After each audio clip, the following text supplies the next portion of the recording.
Sussex Spaniel. Westminster is the showpiece for a multi-billion-dollar industry. Primped pooches with perfect pedigrees. The Sussex Spaniel Stump. This year's big winner, Stump, became an instant celebrity. The owners love it, but is it good for the dogs?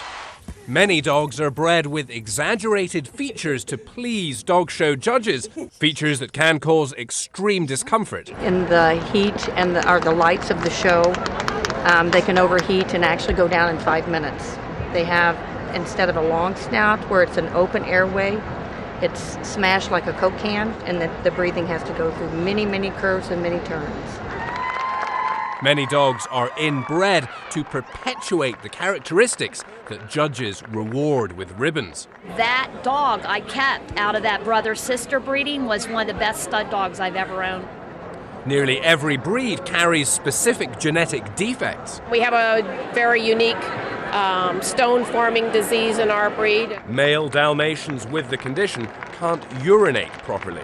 Now, in this world, they're circling the wagons. I think this interview's over with because this lady has been putting up with you for a long time.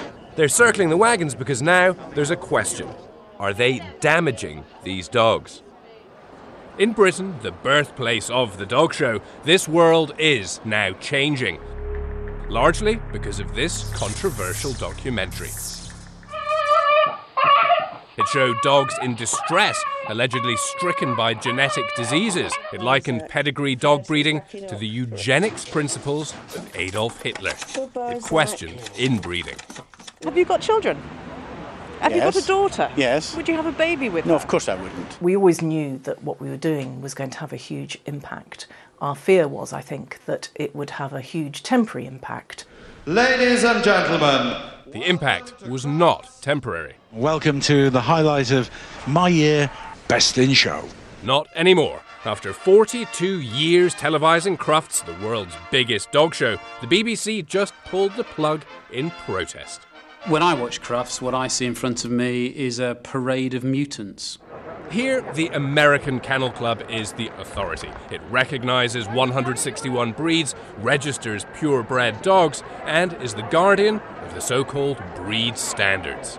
According to its breed standard, the venerable bulldog must have very heavy shoulders, short forelegs, a very large skull, and an extremely short face. As a result, bulldogs that once looked like this, now look like this. Characteristics of the breed, say in the 19th century, were much less accentuated than they are now. With their exaggerated show-winning proportions, most bulldogs can't even mate or give birth naturally. They do need to be artificially inseminated in C-sections, which I don't, that's how she came about. On the internet, you can buy this cradle to help your bulldogs procreate. If an animal can't reproduce, that's obviously a message that it's headed to extinction. So certainly it's not going to be good for the welfare of the animal. This is the headquarters of the American Kennel Club on Madison Avenue in New York. It's 10 o'clock in the morning, and right now we're supposed to be inside interviewing the vice chairman. It was all set up. Then I got a call. They had found out who else we were interviewing. They said they didn't like who else we were interviewing, and they said, we don't want to talk to you. Then they emailed members, urging them not to talk to us either, and emailed us a written statement. The AKC says it's devoted to canine health, breeding and responsible dog ownership. It carries out 5,000 kennel and breeder inspections every year, and since 1995 has given $22 million for research to improve the health of all dogs. To be fair to the Kennel Club, they're doing quite a lot to try and fix some of the problems that are there. So they created the AKC Canine Health Foundation, but for me, that's a bit like closing the gate after the horse is bolted. The AKC is, among other things, working to develop tests for genetic disorders. But are there easier solutions that are being ignored? Pedigree dogs face two basic health issues. The first, breeding dogs to fit the breed standard. The bulldog's massive head and the Boston Terrier's short muzzle, which results in 25% of them having trouble breathing. Groundhogs dig holes. Patrick Burns hunts using terriers with a fuzzier pedigree and longer snouts. Take your own nose and pinch it, and then try to breathe. That's what a dog with a flat face, that's what he goes like through his whole life. Burns blogs voraciously as Terrier Man and is scathingly critical of the dog show world. Most of the breeds don't have a function. They're not running dogs catching rabbits. They're not working terriers catching, and that's fine. So what? And that's fine. That's fine.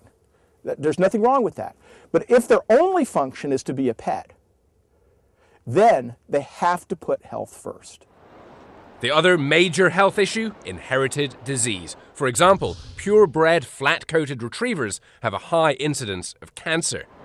Inbreeding and so-called line breeding between, say, grandfather and granddaughter is standard practice for show dogs. I think 95% of the people who exhibit dogs here who are breeders are responsible breeders. They want their dog to be healthy. There's nothing to say that a close breeding on one occasion would produce anything but superior stock. Many researchers disagree. If they didn't practice all this inbreeding and line breeding to begin with, those genetic diseases wouldn't be a problem. Breeders are supposed to stop breeding from dogs that carry genetic mutations, but it's just not that simple. I have bred one of my girls to a dog that heard in one ear, and I knew that when I did it. But he was an exceptional dog with a phenomenal temperament, and he had a lot of really good things to offer. And my hearing is real strong on my end, otherwise I wouldn't have done it that way. Do you think it will change in this country? Eventually. I think it's going to have to. Dr. Serpell advocates cross-breeding, sacrificing purity for health. Cross, let's say, a Boston with another terrier, so that it can breathe more easily. It would still have the basic features of the Boston Terrier. It wouldn't have such a squashed face. They don't have to have a lot of muzzle to be able to breathe, but they have to have some. That's all it is. Give the dog a little bit of face. So change the breed standards from what is now correct to what is now incorrect. Maybe you go back to a more reasonable modified standard where that didn't cause those kinds of health issues. But that would change what pedigree dog breeding is all about. Preserving breeds, purity, a sacred standard. I'm Nick Watt for Nightline in New York.